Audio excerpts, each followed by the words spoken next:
Good evening. A lecture on the history of skywriting. This is a lecture on skywriting. Mine, I am the sky. Here follows a brief history of my life as a writer. Preface.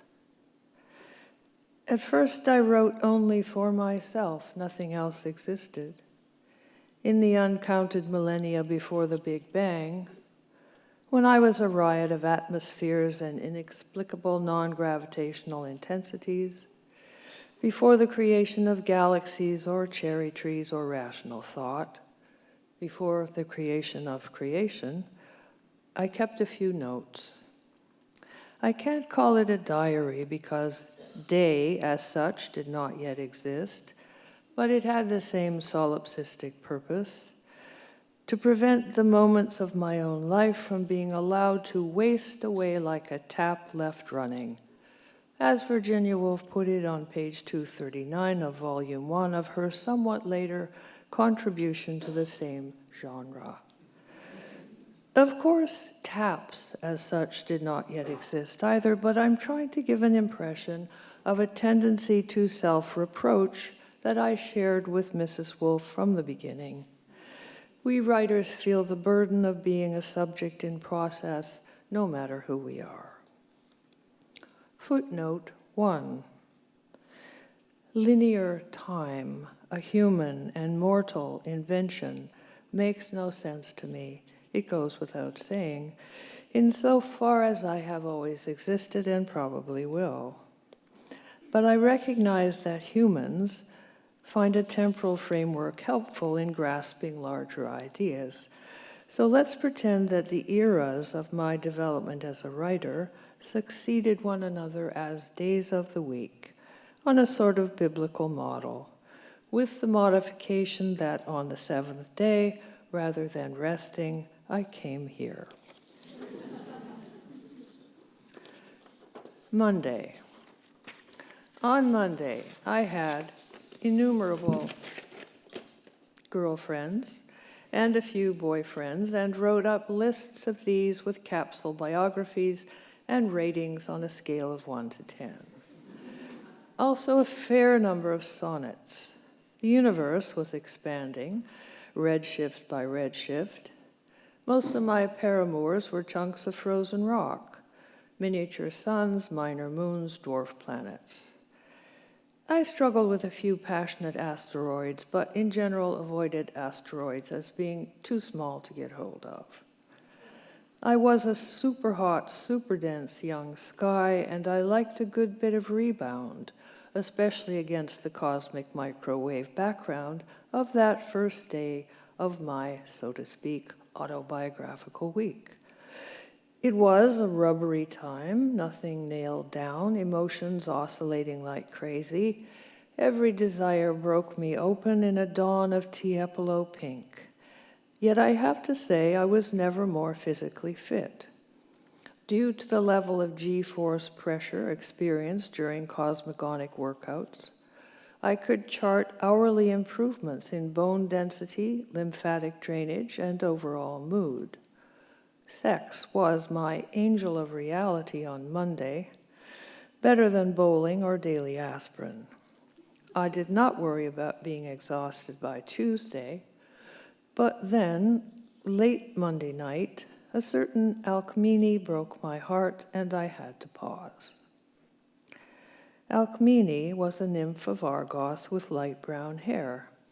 She was unusually tall. And speaking metaphorically, there were no nymphs or light brown hair or tall or short at the time. There was hydrogen, there was helium, there were nuclei interreacting in an atmosphere of persistent radio noise at a temperature slightly above absolute zero. But a nymph makes a good story, and given the pace of activity on Monday, I had to fall back on narrative cliché. So, during that era of my unbridled panspermia and serial fireball fusions, I was coupling with nymphs and engendering heavy elements all over the universe. I kept a list, as I said, and Alcmene was number 1408. I saw no reason why my 1408th nuclear interreaction should be any different than the previous 1407, but there you go, the heart has its reasons, which reason knoweth not. As someone said, it was Pascal. I liked Alcmene much too much. She liked me not at all. Technically, she was already married, had stopped expanding her galaxies, but I was undaunted. She told me she found me an inelegant solution to a non-essential problem. And in fact, the night I had my way with her, she went immediately down the hall and slept with her husband. The result of this three-angled sex act was Heracles, a creature in whom matter decoupled from light. Born with a twofold nature, half mortal, half immortal, not a single incandescent clarity existing everywhere at once like me, Heracles was a thing of ordinary substance, a thing with specific life and limits in space and time. In other words, he had to die. Christopher Hitchens once said to me that having a child is like your own heart walking around in another body. So there went my own heart walking towards its own death, every millennium, every hour closer. I could not bear this. I decided to make a deal with the laws of physics, or maybe it was the laws of metaphysics. I get those two confused. Anyway, we all agreed that if Heracles were to set himself on fire and burn to death, his finite human nature could be purged away in the flames and leave the infinite part, the part like me. I thought this a clever solution. Unfortunately, I overlooked the essence of death as an event. It happens in time. For a mortal creature, death is instantaneous.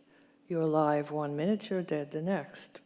But for a creature who exists like myself, outside time, death has no instant. I have no instant. I am at all times. I have to watch my most beloved child burn to death at all times, and I always will. Monday is the day I learned not to make deals with the system. Tuesday, I became clouds. Possibly a defensive measure. Everyone loves clouds. They lift the heart, they lift the eye. Actually, they lift the heart because they lift the eye. Cognitive scientists say that people place gods in the high blue sky because looking up causes a rush of dopamine in the brain. Yet, clouds do more than draw your eye upwards. They invent your imagination. This happens on a small scale when you lie on your back on a hill on a summer day, gazing up and saying, "Oh, look, that one's a camel. There's Werner Herzog, a can opener, the Taj Mahal." The interpretation and reinterpretation of shifting shapes of clouds is one of the most basic exercises in free imagining known to you, dwellers on the earth. Also useful for reminding you that most of the ideas you conceive about the world are fragmentary, fugitive, self-ruining, and soon forgotten. However, when I talk within my framework of autobiography as a writer about inventing the imagination, I mean something else. For a while, during the so-called Enlightenment era, when human beings in general, especially highbrow middle-class Europeans, were so gripped by rationalism and so besotted with notions of intellectual control that natural science lectures offered on topics from hydraulics, magnetics, and mathematics to volcanoes and the operations of the human heart were attended by hundreds of people. During that, as I say, tender-minded era, I made myself available to analysis. I gave them to believe that I, the clouds, could be reduced to a typology. It was hard work. I had to replace the shapeless caprice of my atmospheres with 4 basic cloud types. I had to edit the indecipherably fluid filigree of my language into a dry-as-dust classificatory system, replete with Latin terminology. And beyond that, I had to be flirtatious. If you bring a concept or category up close enough to the human mind to be very, very attractive, and then whisk it away so it stays out of reach, it becomes erotic. Flirting is not in my nature, but who would be bothered doing science if it weren't erotic? The 4 basic cloud types, as defined by amateur nephologist Mr. Luke Howard in a lecture at Plough Court in London on 10th December 1802, are cirrus, cumulus, stratus, and nimbus. Cirrus, from the Latin for lock of hair, means a tendril or fibrous shape. Cumulus, from the Latin for heap or pile, means a heap or pile. Stratus, from the Latin for layer, means a horizontal band, and nimbus, Latin cloud, is a rainy combination of all 3 previous types. It was, let me repeat, hard work to dash about the universe impersonating these 4 cloud formations, not to mention the ceaseless transitions between them with their seductive lacy gaps, and to keep this up day and night for years until Mr. Luke Howard gathered enough data for his taxonomy. It was an athletic time for me. I had to practice a lot. And the tricky thing about practicing, if you're the sky, is there's nowhere to go to be alone. You are already everywhere. I won't burden you with the solution I found to this. It involves string theory, and we haven't got to that day of the week yet.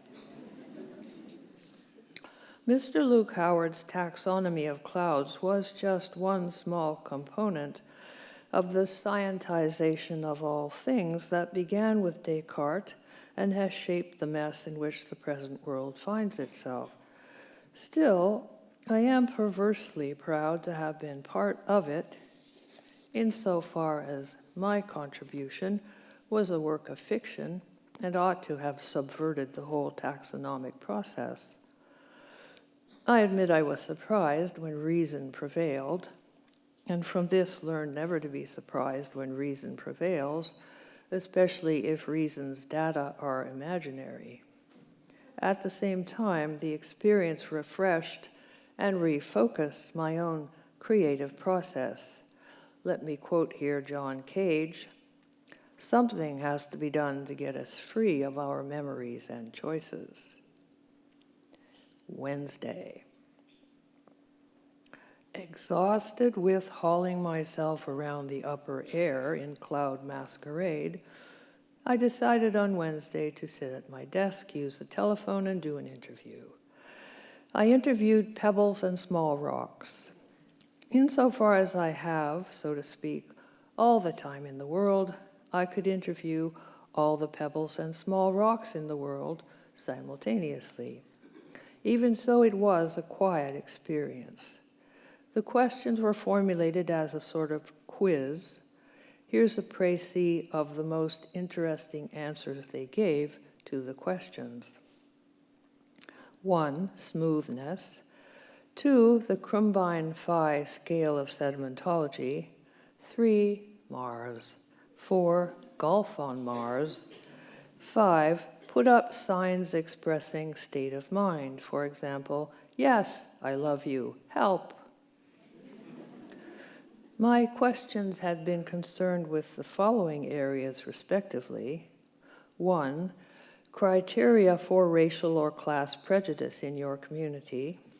2, a better way to judge the National Book Awards. 3, favorite vacation spot. 4, favorite vacation activity. And 5, what you would do first if you had hands.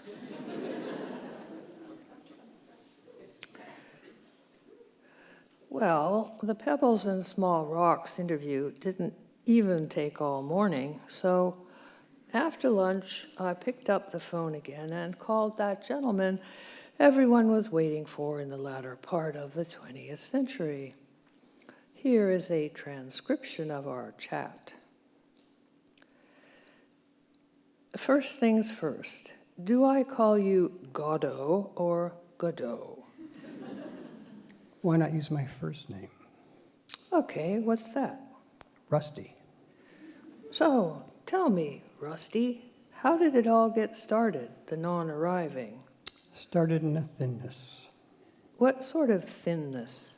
Thinness like that plate you climb back over from behind when waking from a very flat dream.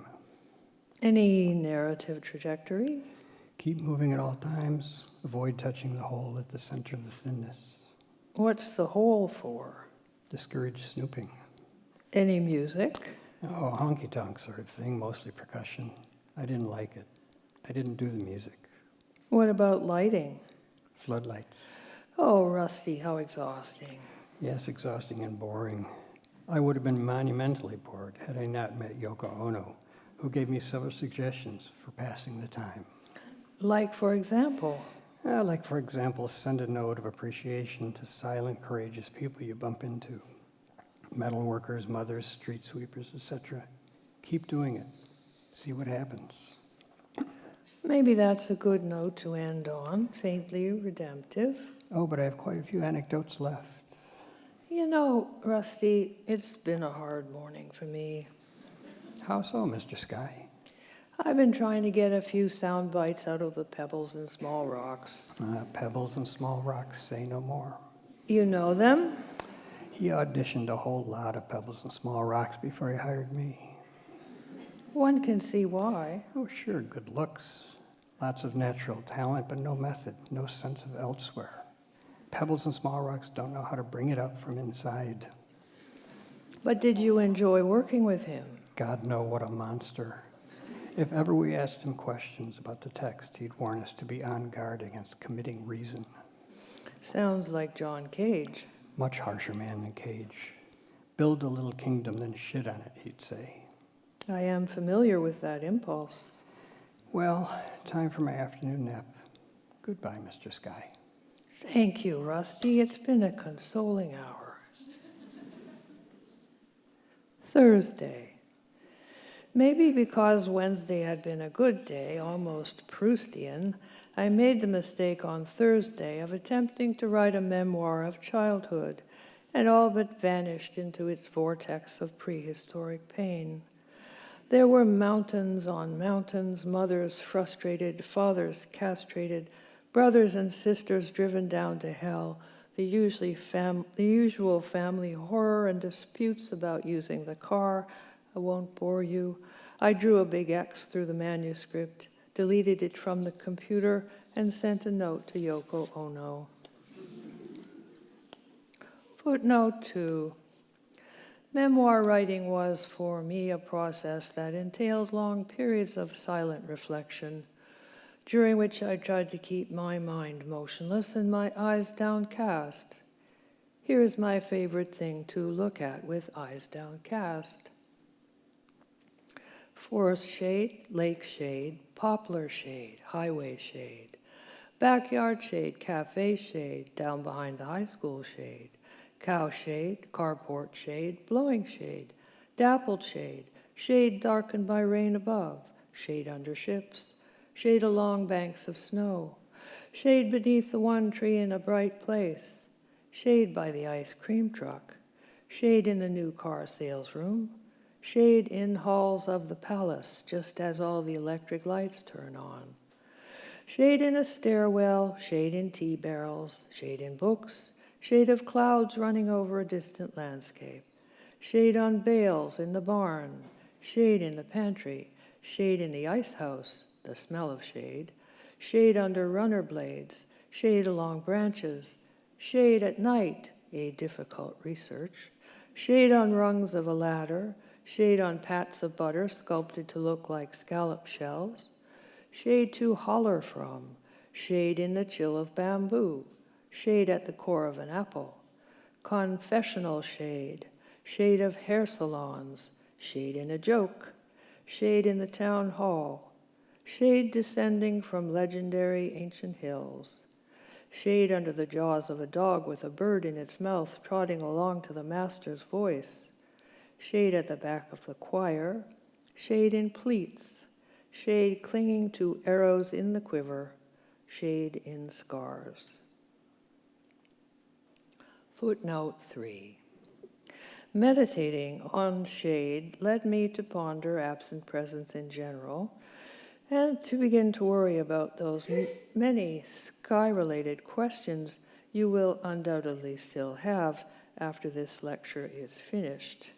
For example, is the sky blue? Is the sky round? Is it proper to use the informal second-person singular pronoun tu or toi when addressing the sky?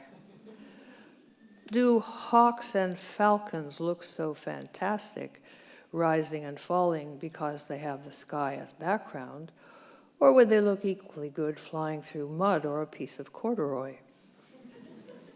Ontologically speaking, is the sky something or merely what is left over because everything else has edges? Can the sky break? If it broke, could it be built again? If built again, would it change its ways? Is there one sky or many? If many, do they know about each other or wonder? Are there some outcast skies? Is it true the question mark derives from the shape of the tail of a cat when surprised? Sorry, unfair question. Here's another. If a scholar of the Rig Veda went to a Chinese restaurant, what would his fortune cookie say? Answer, congratulations, you love Chinese food. Footnote 4. Excuse me. Now that we are so well embarked on footnotes, which have their own sort of sluggish energy, here's 4 minutes of deleted material from Wednesday's interview with Rusty. What did your father do? Cows. How many cows? Oh, 5, 6. Did you help with the cows? Every day, down to the river we went. What were those days like? Long. What did you do? Talk to them. Talk to the cows. No, mostly to the plants. I studied all the plants, tasted all the plants, and talked to all the plants, introduced them to one another. Why talk to the plants, not to the cows? Plants don't know how to listen. Plants know how to listen. Cows don't. Cows are crazy, especially ours. Ours never got enough to eat. People think cows are fat and peaceful. Those are government cows. The government buses those cows ahead anywhere. They're going to have a photo op. Those are the cows that show up on TV, living the good life. But ours were scrawny, terrible, ran all over the place. But still, those cow herding days must have been good training for you, for the non-arriving. I guess. Because it seems to me that although waiting is hard, especially waiting for something never arrives, never arriving is hard too and has just about as much waiting in it. Well, I got a talent for it. Me too, actually. Being the sky involves a fair amount of just hanging there. Oh, it's very different. Different how? Well, one thing, I have to keep out of sight. But then also, this is a factor very few people appreciate about my work. Non-arriving isn't one big, simple thing. It's different every time, every case unique. It's tricky, layered psychological work. Analogies like web and maze come to mind. A long, painful, undirected intimacy between strangers with no common goal. Ideally, I make a slow appeal to feelings unexpressed and end by drawing tears from a stone. Sounds like the secret police. Piss load of research gone into all this. Spare me. Maybe later. But here's a question I've been curious about for years, Rusty. Why do you never arrive? I know it's your job, your assignment, your role in the play, but tell me the truth. Isn't there something deeper going on? Like what? Like bearing witness to the atrocities of our time. Nope. Really? Never gave a fart for atrocities. You're not calling history to account? You're not using silence to speak louder than words? Or put us all in the rear-view mirror of our mean and ending world? Nope. And we should draw no apocalyptic conclusions whatsoever from your steely reticence? You know what? Every October I rake apocalyptic conclusions into a pile in the backyards, and I burn them. Do you? But I suspect we've lost track of your original question. Which was, why don't you arrive? Why don't I arrive? Yes. Okay, I'll give you an answer, but you won't like it. You'll say we can't end there. Shoot. Who told me this was my Uncle Roy. I liked Uncle Roy, a little short man full of fantastic alibis. He worked for the State Department for a long time, then made a fortune by inventing the You Are Here map for public places. You know, that big map they have in parks and metro stops. And the thing about the You Are Here map is, by the time it's been up a year or a year and a half, the U is entirely rubbed off. No kidding. So says Uncle Roy. They rub it right off. Everybody wants to touch the U when they're lost. Oh, Has to be painted back on. I suppose it would. That's one guy's entire job all day long. Go around repainting second-person pronouns on You Are Here maps. What about the red dot? Fact is, the red dot doesn't usually disappear. It's just the U. Haunting. Different kind of paint. Oh. So let me do a question. Okay, you do a question. How do you think our interview went? This interview? You're the expert, after all. I'm just an amateur. And I'm intrigued how other people go about their craft. Well, to be honest, Rusty, I was a little disappointed in my own performance. In the sense that all the interviews I hear on the radio have at least once and probably several times the question, and how did that make you feel? But I didn't find any place to work it in with you. I'll tell you what. I'll ask you that question. Just out of the blue? No, I'll give you a context. Here, let's say it's the dusk in America. You're not the sky anymore. You're some traveling salesman driving along the freeway, and you pass one of those suburban, what do you call it, housing developments, with a lot of little houses all the same, and a big billboard that says, if you lived here, you'd already be home. How does that make you feel? Wow, Rusty, what a great question. I have to think about that. Take your time. In fact, it makes me feel sad then happy, happy then sad. And here I'll quote Proust, who was, with that weird, devious moral power of his, able to capture in words so perfectly this quintessential experience of all the creeping creatures that creep upon the earth.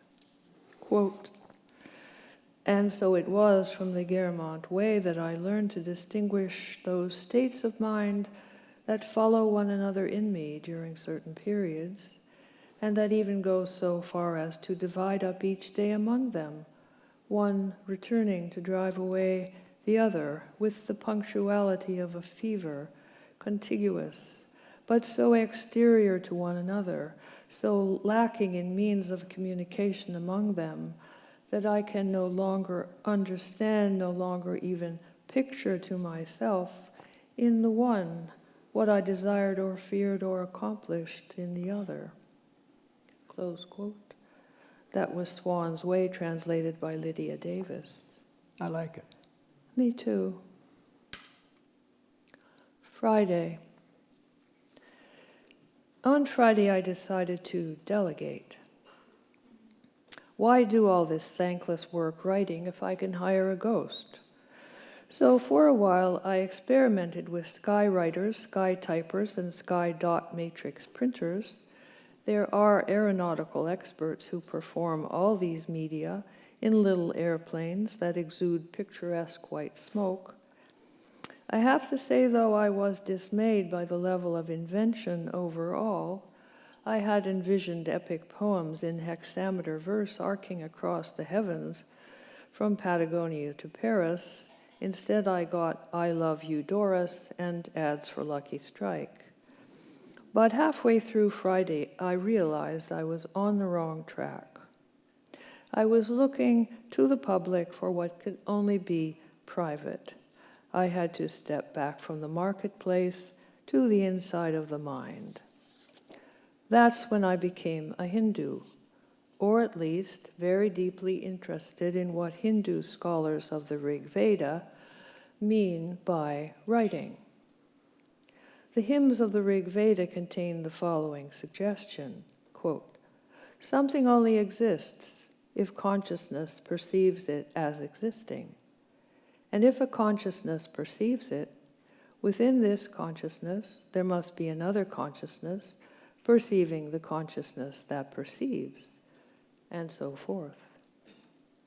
You can pursue this regress in an inward direction, as Vedic scholars do, or you can go the other way and find sky upon sky upon sky, perceiving all the degrees of consciousness in the cosmos.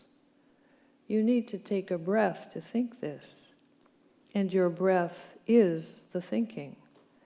We think each other back and forth, your mind and me. We write one another. Put this a different way. Consciousness and sky, or mind and cosmos, are organically related. They mirror and enact one another. The Vedic scholars whose care was to transmit the thousands of hymns and ritual directives and meditations that comprise the Rig Veda did so for 3 millennia by oral tradition, without writing down a single word, because they saw the text inscribed inside their minds. Of course, they had to pay attention, and for the most part, they were fantastically scrupulous, both in reading these inward texts and in performing the rituals prescribed by them. But a wonderfully forgiving aspect of Hindu thought, to me at least, is the notion they had that if someone made a mistake in a ritual, a witness who noticed the error and who knew the correct text could mend the mistake on the sky of his mind, and so make the cosmos perfect again, microphysically. I spent the rest of Friday noticing various acts of mending going on throughout the cosmos, here and there. I felt calm and hopeful. Then, about 12 o'clock, my mood changed. I'm not sure why. It was midnight, but darker.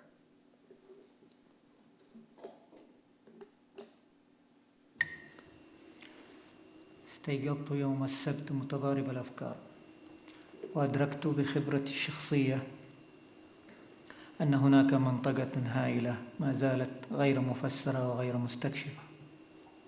إن السماء كوسيلة للإبادة. الحرب هي إحدى حقائق الحياة لكل المخلوقات الزاحفة التي تزحف على الأرض، كما يصفها سفر التكوين في اليوم السادس. والحرب على الأغلب هي تاريخ لأشياء طيارة قاتلة: رصاص، قنابل، أقواس، رماح، الياقات الكبيرة، الفرقة ب52، السهام السامة، الغازات السامة، الأسلحة النووية المحمولة، المدافع، الطائرات بدون طيار، الفتاكة. دفعتني غريزة الأولى إلى تدوين ذلك كله في رواية جريمة سريعة الإيقاع. لقد وقعت جرائم بالتأكيد. اكتشفت استحالة وضع ذلك العمل الشرير الطويل في جبرية بسيطة تربط بين السبب والنتيجة. جرائم الخيال مكثفة دوما، تأثيرها على القارئ يكمن في تجسيد أوجه مكوناتها الجبرية: الضحية، المجرم، المحقق، الخير، الشر. أما الحرب فقد تعاظمت حتى أصبحت بلا وجه عبر تاريخها. بلا ريب فقد نظر كل من هكتور وأخيل إلى عين أحدهما الآخر في ميدان المعركة. ولكن في 1092 وجد البابا أوربان الثاني ضرورة في تحريم القوس والنشاب، ذلك بسبب بعد المسافة بين القاتل والضحية. وفي القرن 21 بكبسة زر واحدة يستطيع جندي في ولاية نيفادا قتل أو إحراق 5 في الباكستان. تقول فكرة قديمة: بدون وجه لا توجد أخلاق، لكن بدون وجه أيضا لا عمل لي، لا شيء ليكتب عنه. لا أحد يستطيع بناء جملة باستعمال الأفعال فقط، ولا أحد قادر على سرد قصة دون أن يؤمن بحقيقة الآخرين. وبعد أنا لم أتوقع منك أيتها المخلوقات الزاحفة يا من تزحفون على الأرض أن تكفوا عن رغبتكم في الحرب في وقت قريب، وأنا لم أتوقع ولن أتوقف عن إيصال رغباتكم الهستيرية عبر أثيري الأزرق. هذا ما نحن عليه. Saturday was the day to acknowledge this.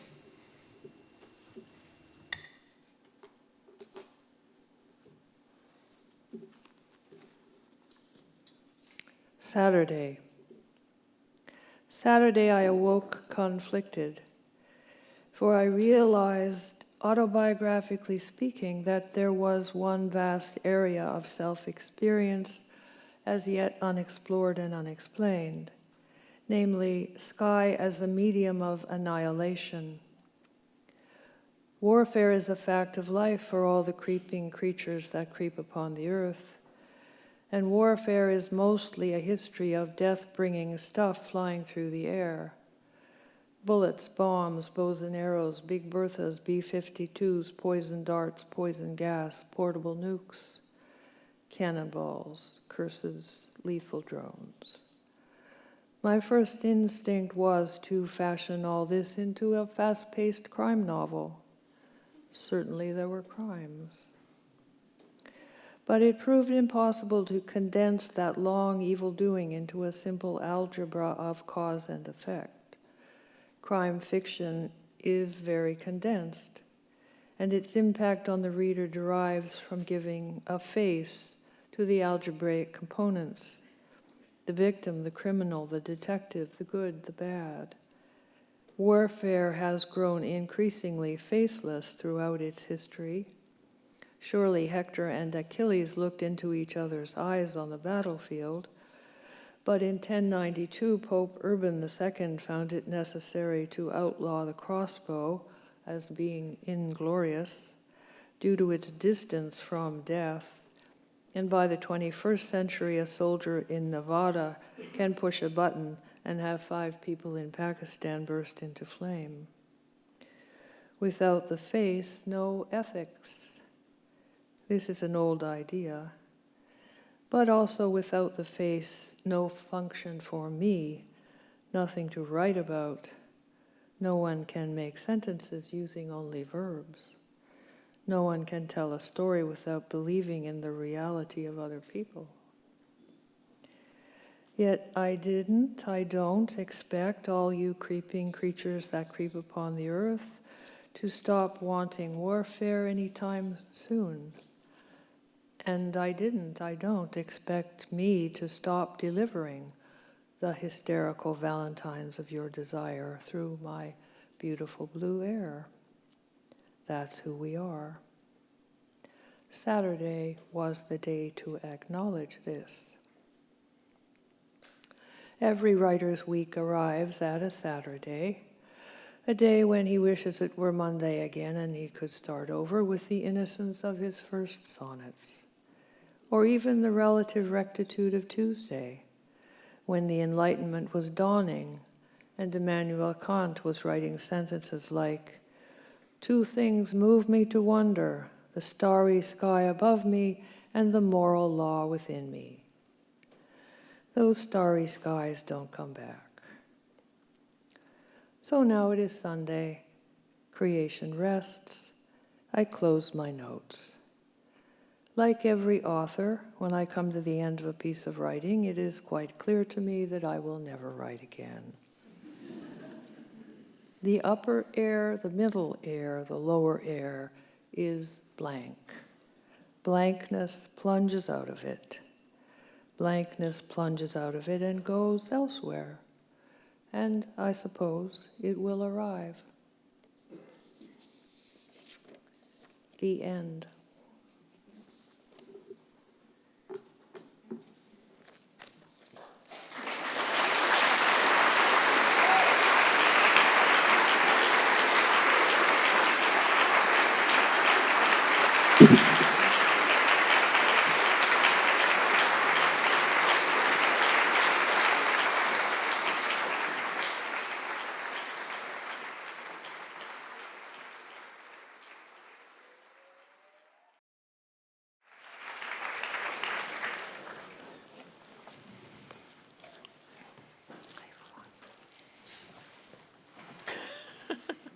Let's all do this.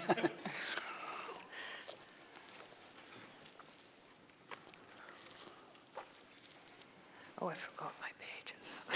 Sorry, forgot my script. Ladies and gentlemen, Anne Carson. Hang on there, I forgot my script. Oops. Okay, now we're here. Currie. Yay. Mr. Ben Whishaw. And I'm Simon McBurney. Yay. Ben and I are going to read a few things. First one is a sestina, and I have to explain a little bit about this poem. What is a sestina? As you may or may not know, it's a 6-stanza poem. Each stanza has 6 lines, and the word that comes at the end of each of the 6 lines of the first stanza has to recur in all the other stanzas in a different order. So you have the same line endings shifting through the rest of the poem. It also concerns this one, a poet named Hipponax, who lived in the 6th century BC in Greece, and who was famed for being the first, perhaps the only poet of that time who wrote poems about the underclass, the poor, the deprived, the disabled, the sick, the lunatic, the miserable people. And he claimed to be one of those people himself. And among the experiences of the underclass that he describes is a ritual called scapegoat ritual, which you may have heard of. We use the word scapegoat in a sort of watered down way in English to mean somebody who sort of takes the blame. But in antiquity, it was a very serious religious and political institution whereby some evil existing within the community could be located upon a certain person, and that person expelled from the community, and the community therefore purged of the evil. So, Poverty Remix, Sestina. Poverty is a scapegoat. We drive them out. Hermes, I shiver like crazy. Give Hipponax a cloak. Don't look it in the eyes. We forbid you asking, in God's name, for bread. We distinguish relative, some teeth, from absolute, no teeth, poverty by an algorithm. Hipponax invented a poetic meter called limping iambic, deliberately ugly in rhythm. Longing and violence built up over a lifetime, unloaded on the scapegoat. Did you think the Black Death, with its depopulation of Europe by 1/3, would bring an abundance of bread. Instead, everything ran out. Stinginess blazed from all eyes. Never mind morals, no one had a fig or a cloak. Beware the ruses and swindles of the poor, many of whom already have a cloak. You say, is poverty so different? We want things, it wants things, similar rhythm? Note, shame lives upon the lids of the eyes. First we wash you in the angel's tenderness. Dear little filthy farting goat, then out. Well, yes, we keep all the bread. We forbid you using the God card casually for bread. We forbid you touching our cloak. No gloves, here's $1. No hands, out. And this Hipponax, who was he, with his scatological girls and cockshaker rhythm? Buffoon, impostor, caricaturist, scapegoat? Hunger came parching out of his eyes. We have a little game. Take turns looking in the eyes of that filthy farting one with his filthy farting bread, who, we're sure, has volunteered to go forth as scapegoat from the folds of our sacred civic cloak and the beat of our reddish foam rhythm. Count 4 when you breathe in and 6 when you breathe out. Tell me, is drive them out the same as have stones for eyes? Sung in a shame-resistant, extra-grammatical, grand nasty mother fig fucker flogged rhythm that soaks the bread in blood and rips the cloak off the scapegoat. Why does poverty exist? Because stinginess does. In its macroeconomic law of demand and demand, cloak. In its ritual pharmakos, we beat them with branches, cloak. In its pity and barley cakes, they might be faking it, cloak. In its war against idleness, we're all debts owed to death, cloak. In its enough if they do not die of hunger or cold, Martin Luther, cloak. Give Hipponax a cloak. Give Hipponax a cloak. Give Hipponax a cloak. Give Hipponax a cloak.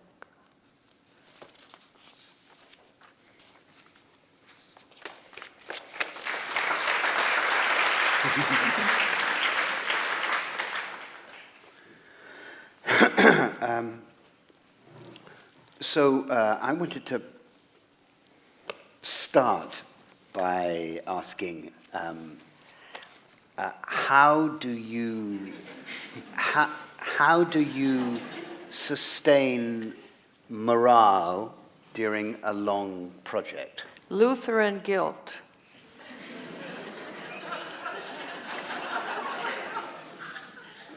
How do you sustain morale during a long project? Bourbon. But how do you sustain morale during a long project? Just smile. But how do you sustain morale during a long project? Pills can help.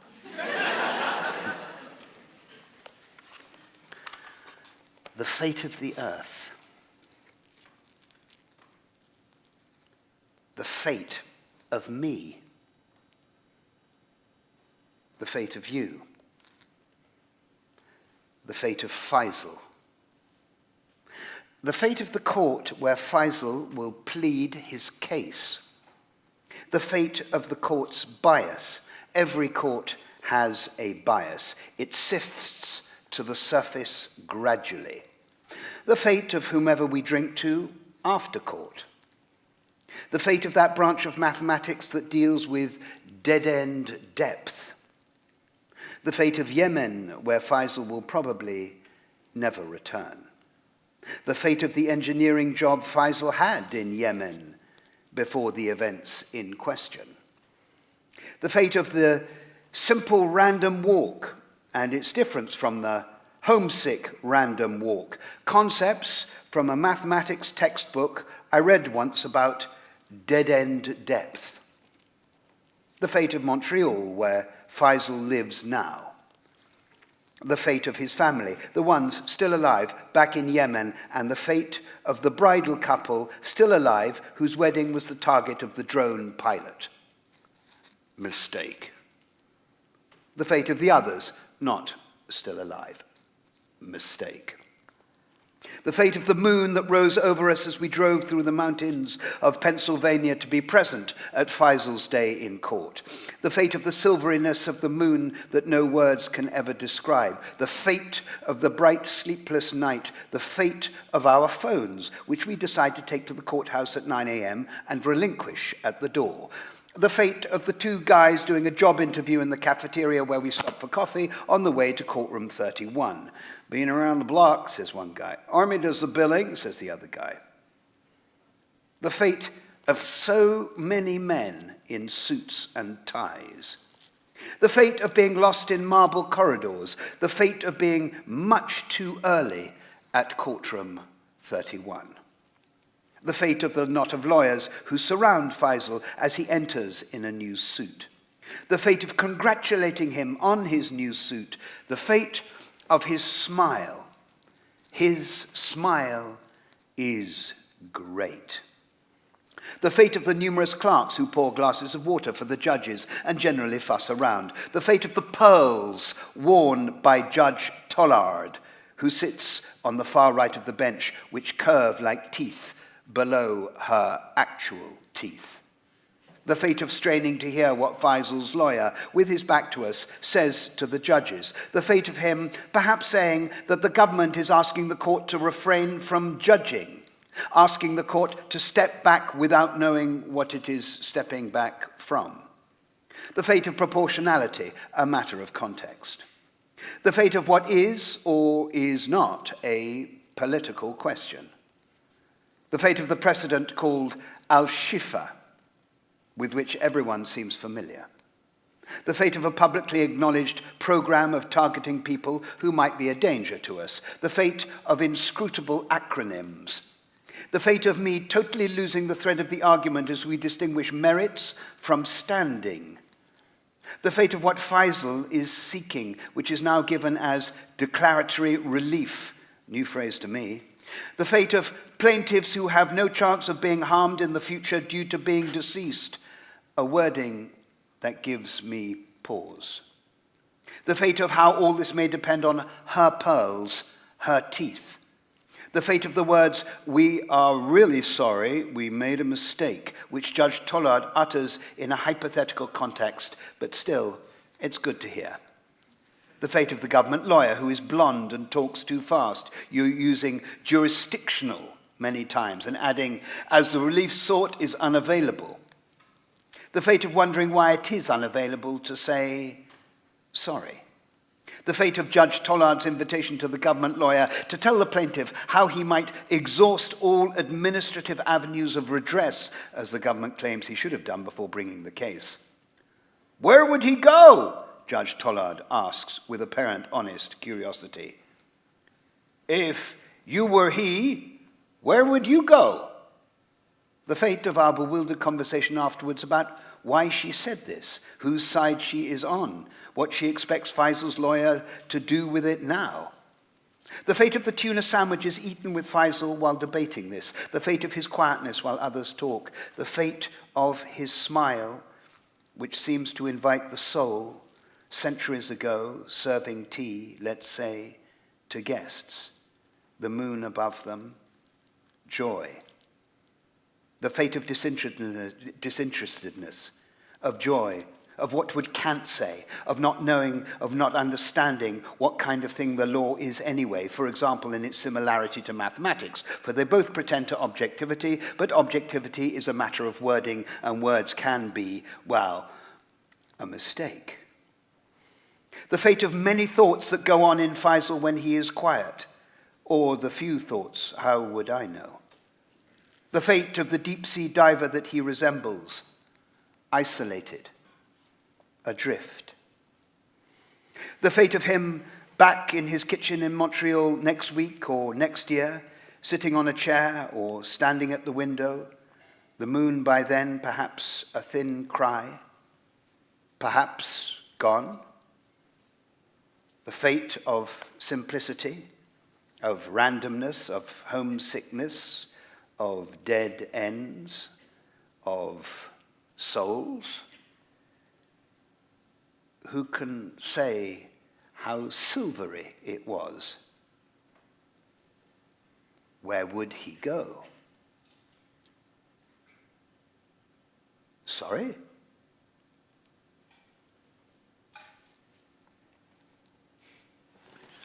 Nicely done.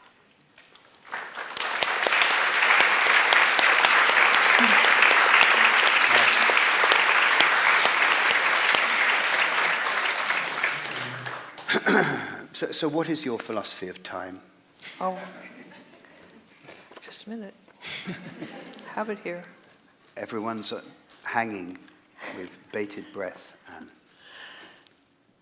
I feel like I'm in a giant chestnut.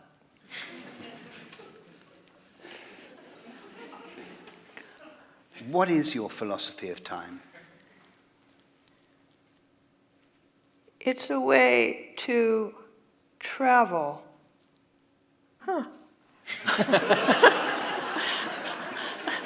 Yeah, but what is your philosophy of time? Bourbon.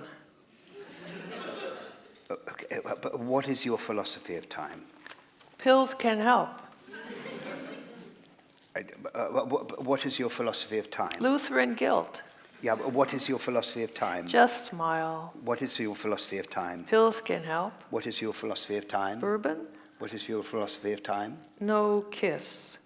What is your philosophy of time? Do you like jail? That can't be right. I think it's right, Anne. I think it's right, yeah. Do you, okay. Okay, let's go with that. Do you like jail? Do you like jail? No, do you like jail? And then, no, but You're then asking the at question. this point it says, I'll just read this. Look, at this point it says, what is your philosophy of time? What is your philosophy of time? What is your philosophy of time? What is your philosophy of time? What is your philosophy of time? What is your philosophy of time? What is your philosophy of time? What is your philosophy of time? What is your philosophy of time? What is your philosophy of time? What is your philosophy of time? What is your philosophy of time? What is your philosophy of time? What is your philosophy of time? What is your philosophy of time? What is your philosophy of time? Anne? I take your point.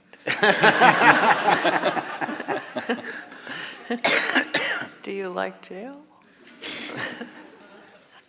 I love these.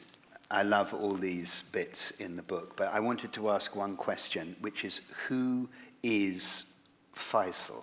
Oh, yeah. Faisal is... Because you said that he was the...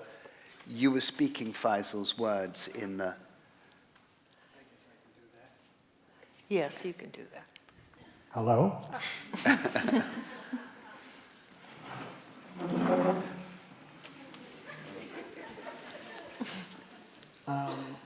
Faisal bin Ali Jabbar was actually the voice in the first piece. And what he was reading was... When it was dark and, you know. So you heard that Arabic voice. And he was a gentleman from Yemen whose family was hit by an American drone attack at a wedding. And 3 people were killed. And for the last 15 years, he's been trying to get an apology from the U.S. government. And we were lucky enough to meet him doing a piece with, I believe it was Laura Poitras, about torture. And he came on stage and we said, would you read Saturday in Arabic? And he said, sure. And he had never been on a stage in his life. I mean, I'd only been on a stage twice, but anyway, he'd never been on a stage, didn't know any English. It was extraordinary. Well, there's something else about Faisal. What were you going to say? Oh, his smile. He has the most remarkable, otherworldly smile, which I think just bespeaks centuries of civility in the culture that he came from. So that's who that was. Which we really understand in the piece Fate. It's Yes, yes. You read that very well. And where is he now? I don't know. They relegated him to Montreal. because he was making claims on the American government, and the claims failed, and he was living in Montreal. And we communicated with him a few times. Then he kind of vanished lately. We can't find him anymore. And we owe him money from the times we've done this piece, and his voice has been in it. So someday, hopefully, we'll get a hold of him so we can pay him for his work.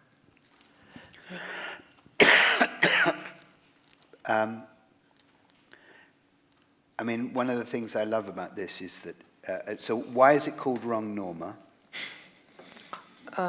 Because I'm often wrong, is the real reason.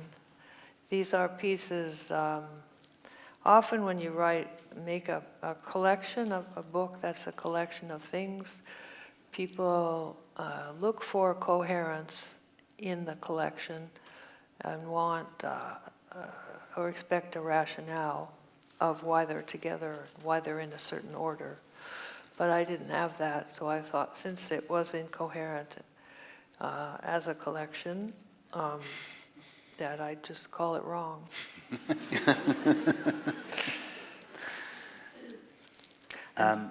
They are in order, though. They're in the most majestic of orders, which is alphabetic. No, really, it's a great invention, alphabetic order.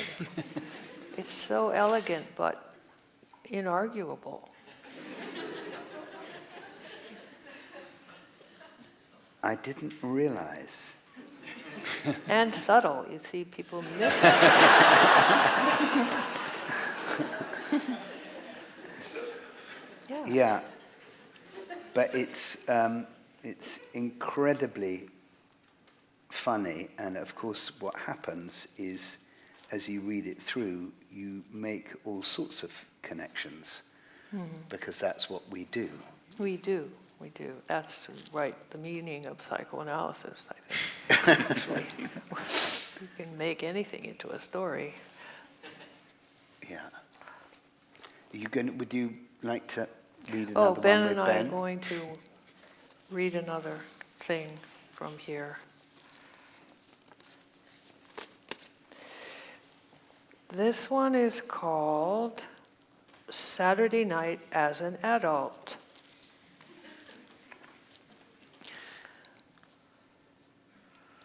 We really want them to like us. We want it to go well. We overdress. They are narrow-boned people, art people, offhand, wearing linens. It's early summer, first hot weekend. We meet on the street, jumble about with kisses, and are we late? They had been late. We'd have decided to leave. Well, That place across the street, think we went there once, looks closed, says open, well, people coming out. okay. Inside is dark, cool, oaken. Turns out they know the owner. He beams, ushers, we sit. And realize at once two things. First, the noise is unbearable. 2, neither of us knows the other well enough to say bag it. Our hearts crumble, We order food by pointing and break into 2 yell factions. one each side of the table. He and she both look exhausted from, I suppose, doing art all day. And then the new baby. We eat intently as if eating were conversation. We keep passing the bread, My fish comes unboned, I weep. pretend allergies. Finally, someone pays the bill. We escape to the street. For some reason, I was expecting snow outside. There is no snow. We decide not to go for ice cream and abruptly part, a little more broken. Saturday night as an adult, so this is it. We thought we'd be Nick and Nora, not their blurred friends in greatcoats. We cover our ears inside our souls. But you can't stop it that way. You can't stop it that way. Can't stop it that way.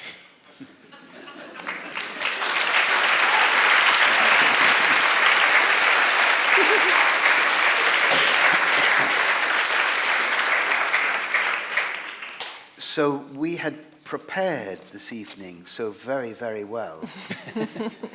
We had prepared it with great care.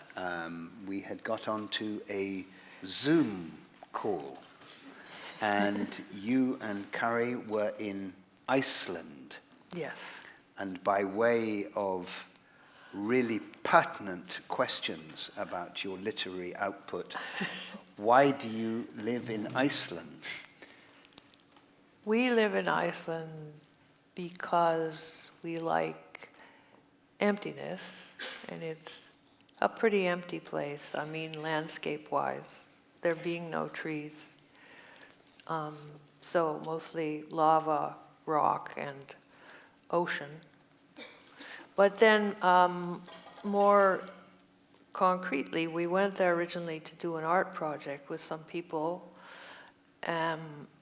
and then we met more people, and the people are special, especially kind, and we decided to stay. So we bought a part of a house, and now we stay. Yes, you showed me. It was very beautiful. We could see the sea. Yeah, the sea is right there beside the house.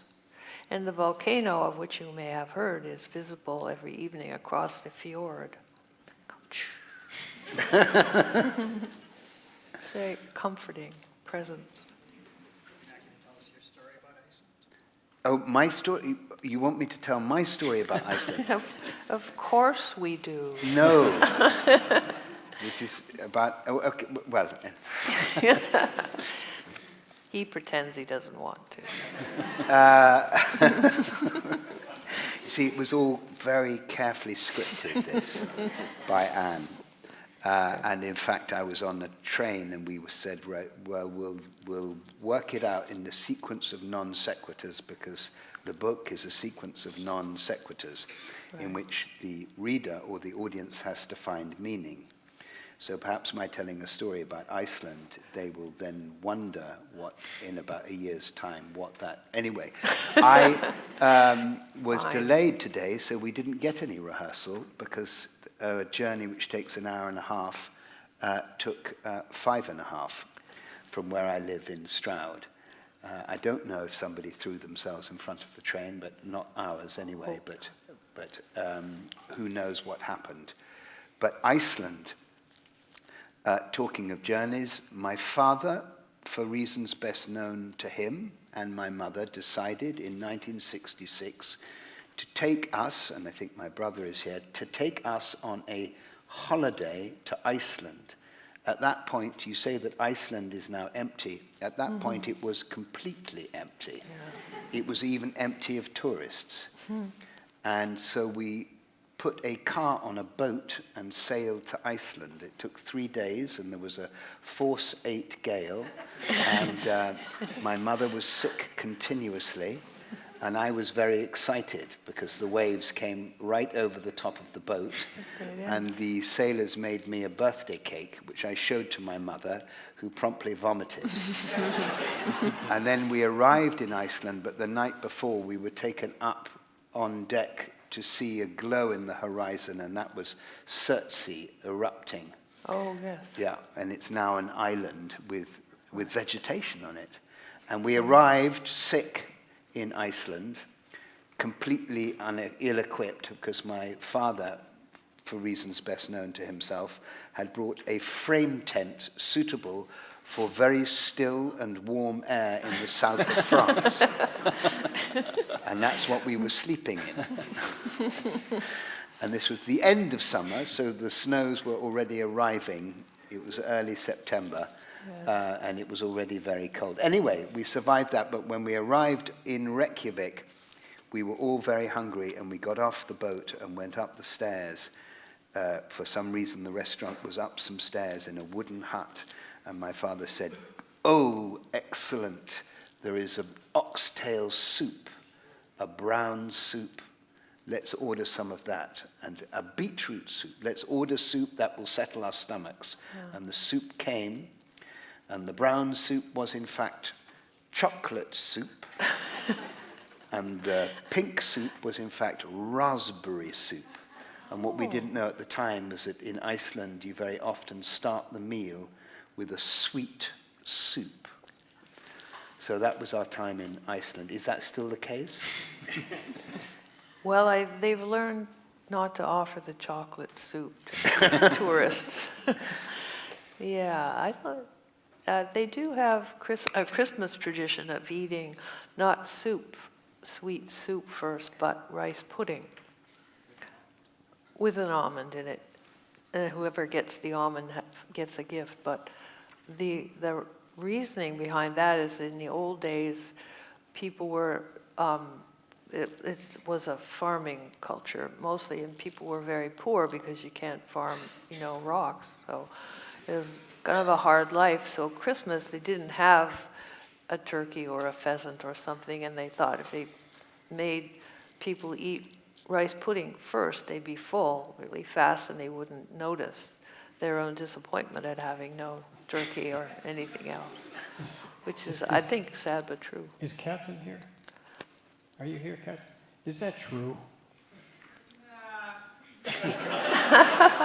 Oh, come on. But it's a good story. True-ish.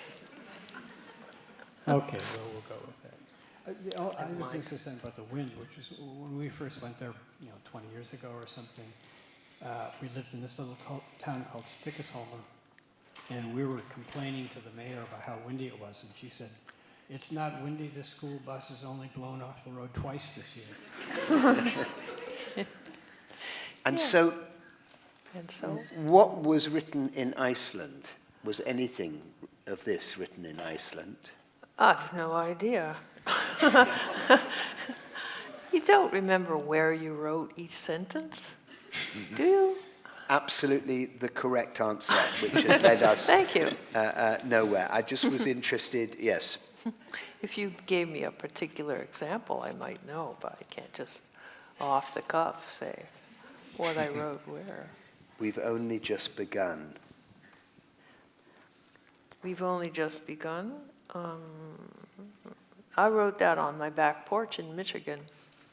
I do remember that. See, real questions are boring. Yeah, you should go back to the philosophy of time, or we could read this other piece. You can read that other piece. Ben and I have one more little piece, which is called What I Like About You, Baby.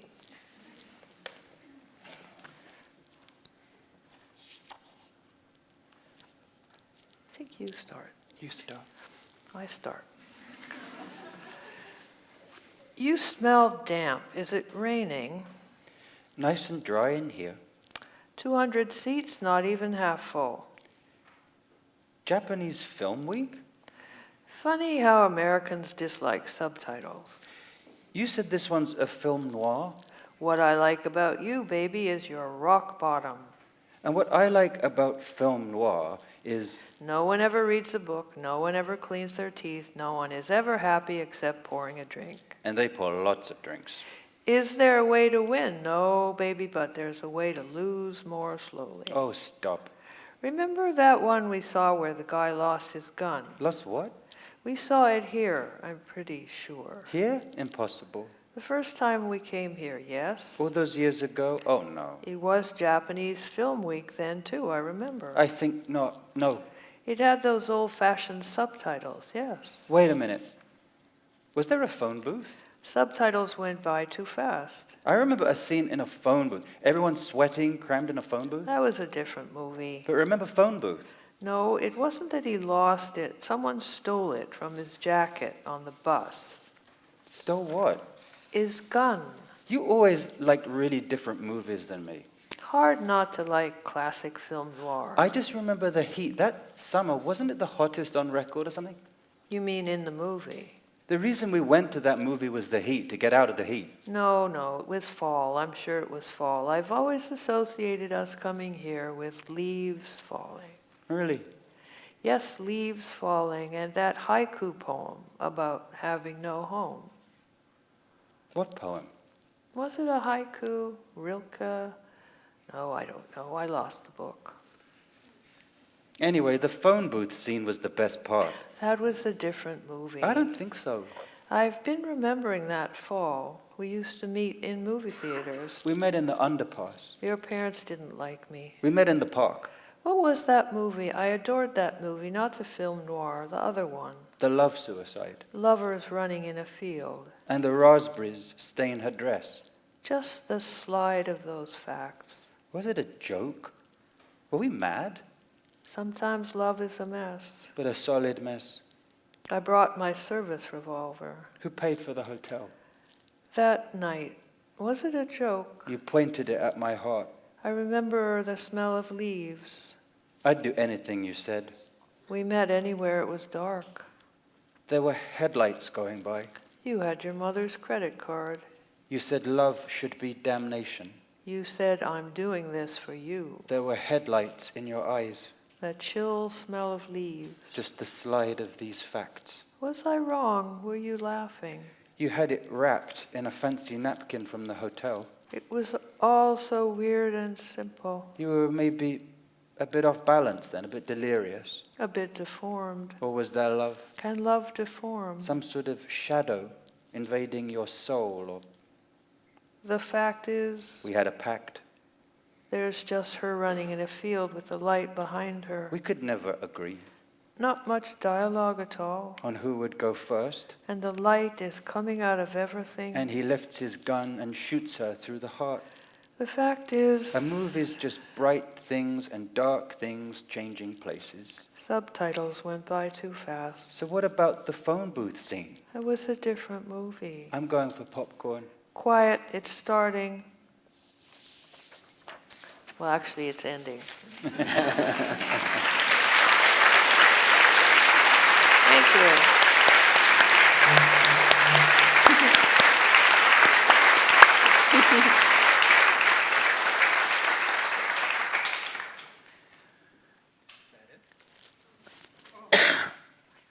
That's the end, but, But there's always another end. So let's see. We're going to do 2 audience participation pieces. And the first one, Anne. you can leave now if you hate that sort of thing. So first of all, we're going to do an interactive short talk, which means I do a part and you do a part, and it comes together to form a short meaning. So for this talk, there's 2 parts for you. I have here chorus A and chorus B. Chorus A, your line is, let's buy it, with an exclamation mark at the end. Practice, 1, 2, 3. Let's buy it. Splendid. Chorus B, your line is, what a bargain. 1, 2, 3. What a bargain. Okay, remember your lines. Short talk on the sensation of airplane takeoff. Well, you know, that could be true love running towards my life with its arms up yelling, let's buy it! What a bargain! Thank you. Is there another one?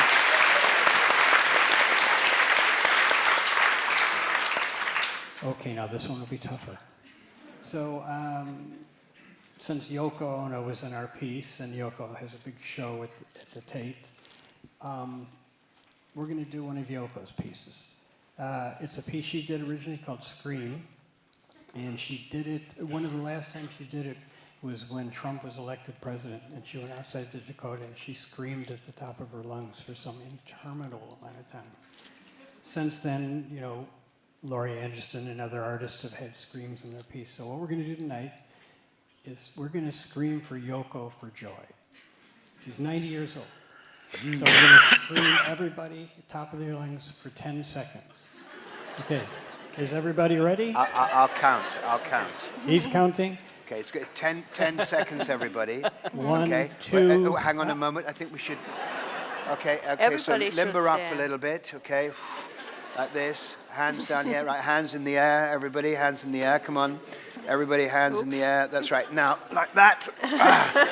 There you go. Tired. 1, 2, 3.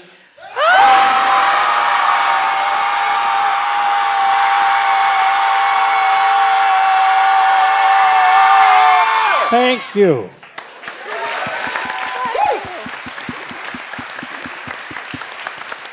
Oh, good. Do you want to stop now, or do you want to stop? Yeah. Okay. Thank you, everybody. Thank you very much. Ladies and gentlemen, Anne Carson.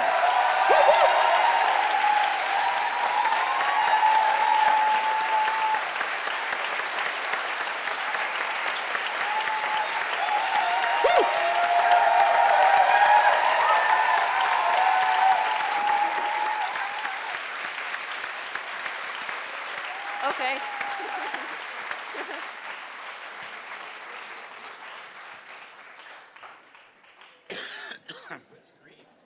Yeah, really good screen. Yeah.